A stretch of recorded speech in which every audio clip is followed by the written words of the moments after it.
Alright, what you see before you is a homemade shock absorber spanner wrench. Hey, you're back in the garage with TheEZGZ and my dog Babe.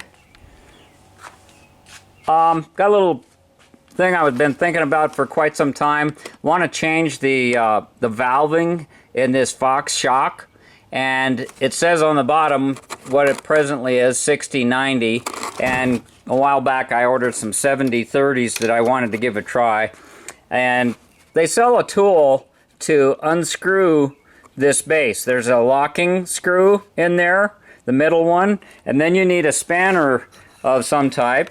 And I thought, how can I do that? And just sort of overactive mind, I'm looking around my garage. I was thinking about making a piece of 1/4-inch plate, and since the holes are straight across from each other, you kind of have to take out some in the middle to clear the shaft. So I've got another one right here. Let me just show you what I'm talking about. This isn't helping at all. I need my dog to help me. Yeah, I need to train this dog. So what I did, it's a 3/16 inch hole, and I took this old crescent wrench, and I think you can see what I did. I didn't know if this stuff was hardened or what, but I figured this is an old junk wrench. If I screwed up, I don't care.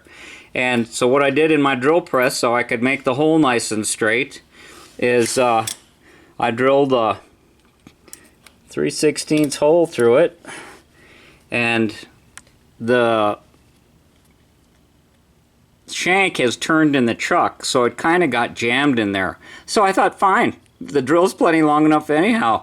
I just cut the shank off of it, and now I'll take the other side of it, and then we're going to take it and set it on here. This is not very good to demonstrate this way with one hand, but now I've got myself an adjustable tool that I can use on various things, and if I have to put a cheater bar on the end of that handle, if it's not long enough, I won't hesitate to do that. Said 60/90 on them, and that is the valve rating for your compression and rebound. And you can tune these shocks by changing these stainless steel shim setups, and Cartech has a chart, and you can buy these shims from them and other components as well. Here's a replacement bump stop for the end of a shaft when the time comes that I need that. This has got the reservoir. This same technique is used on Sway-Away, King, as well as Fox, and maybe others. But great concept, completely rebuildable. I think you can get an O-ring and wiper rebuild kit for like $13. Gives you an assortment. That would be for a 2-inch, and the 2.5-inch is similar. But I just was kind of gloating myself about coming up with a simple tool to take that cap off, and when it really actually comes down to doing the job, I will make a separate video for that. I'm trying to line up a nitrogen charging tool. I have a nitrogen bottle, but I need the adapter that goes over the Schrader valve,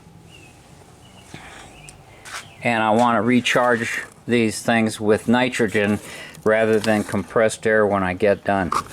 It's not just about contaminating things inside. Atmospheric air will expand and contract with various temperatures, and the nitrogen is more stable. I had them on this car. They were way too stiff. Anyhow, that's what we're up to today.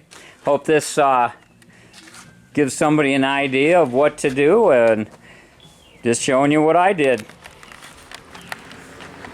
Thanks for watching. Thanks for subbing. TheEZGZ out.